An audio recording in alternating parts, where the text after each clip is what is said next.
All right, guys, 9:31. Let's start this.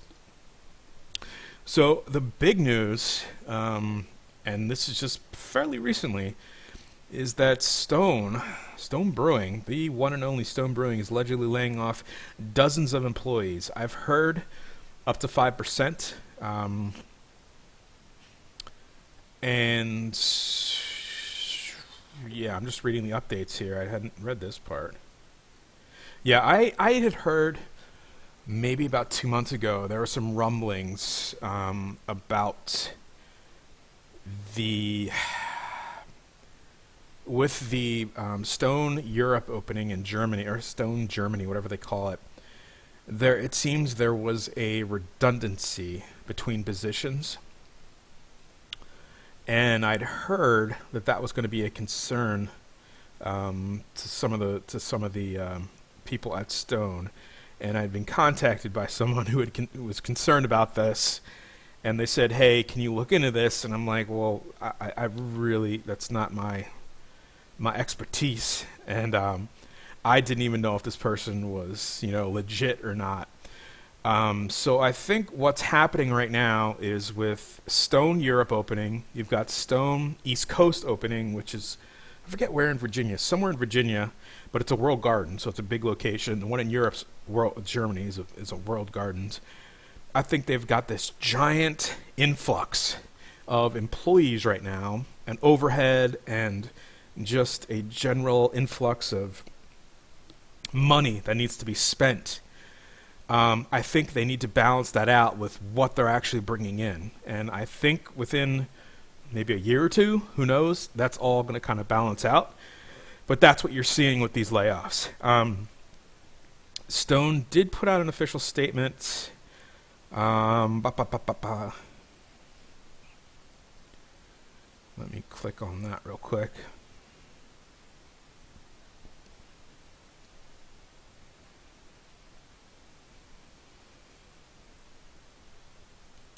Yeah, Minnesota Wild. Yeah, UPS usually is not a problem. It's usually when stuff breaks that becomes the issue. So let's see what they say.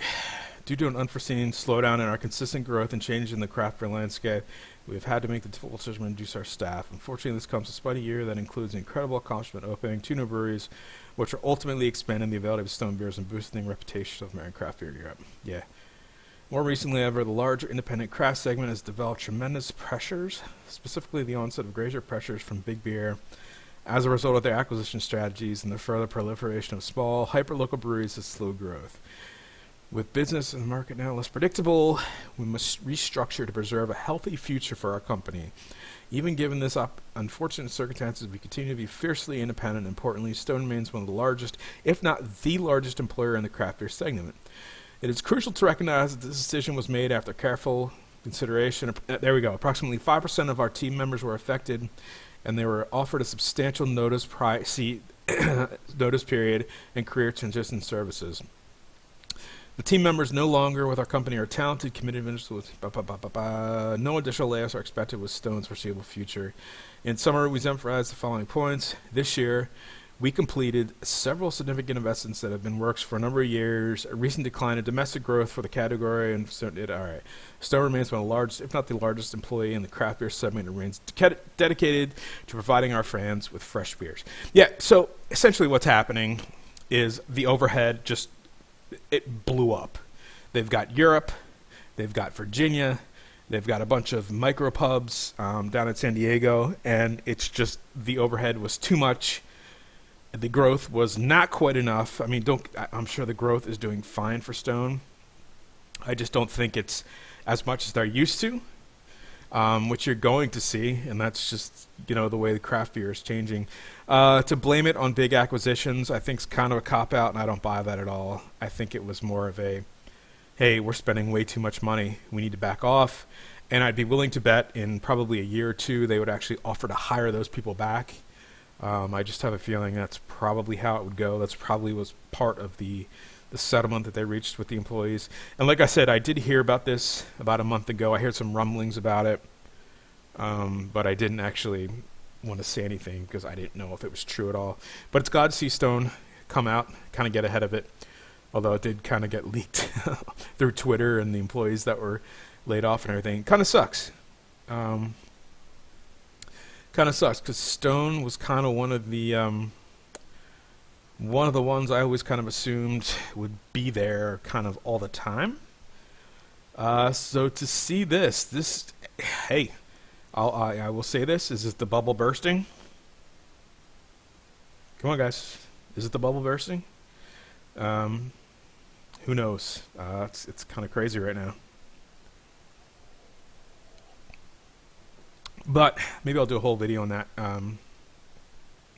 Yeah, it'll be interesting to see if this is the first of many, or if this is kind of an anomaly in the craft beer market, and I certainly hope it is, because that would suck if it's not. No one wants that craft beer bubble to burst, especially this guy.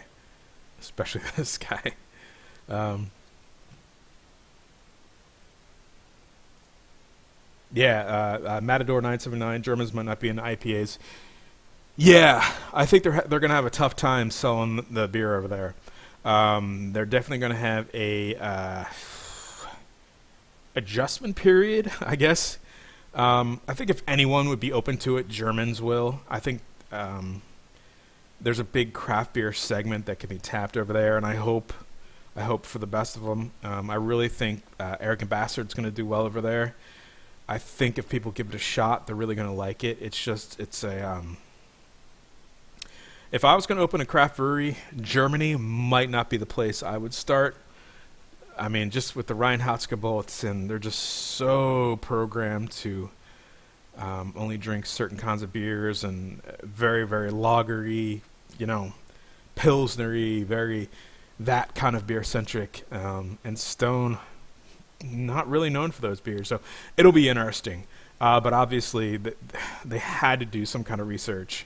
It's been years in the making. I'm sure they know what's going on. So we shall see. But yeah, you're right, Matador. They're not into IPAs. So, Dr. Harris, and wish you all the best with Boneshire Brewworks. That's another thing I guess I'm going to have to make a video about. I am a 5% owner of a new brewery that's opening here in a couple of weeks. End of October, Boneshire Brewworks, Harrisburg. We are very small. We've got it's a 30-barrel boil kettle. We're brewing 10-barrel batches, more or less. Is it 30? Am I making that up? No, excuse me. It's a 15-barrel kettle. We're making 10-barrel batches. Sorry. And we're going to do a lot of big, kind of flavorful beers. I'm going to stay away from kind of session-y stuff, just because, the market's kind of saturated with that now. And me and kind of the 9 other owners, and Alan Miller, he's the main owner. He's the brewer. We just like big, flavorful beers. And that's what we're going to be brewing. So far, so good. We've got like 900 gallons in 3 tanks. We're waiting on it. It's coming out real good. First brew day went spot on. So look for that. I'm going to post more details about it. I've kind of kept that under wraps a little bit just because it's been a long time in the making. Let me tell you, a lot of paperwork on that one. But that's coming up. And yeah.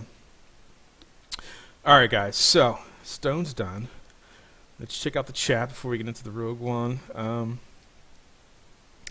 TJ Roar, want to buy some smaller brew equipment for home brewing? I hope so. Yeah. Not sure what that's. What am I missing?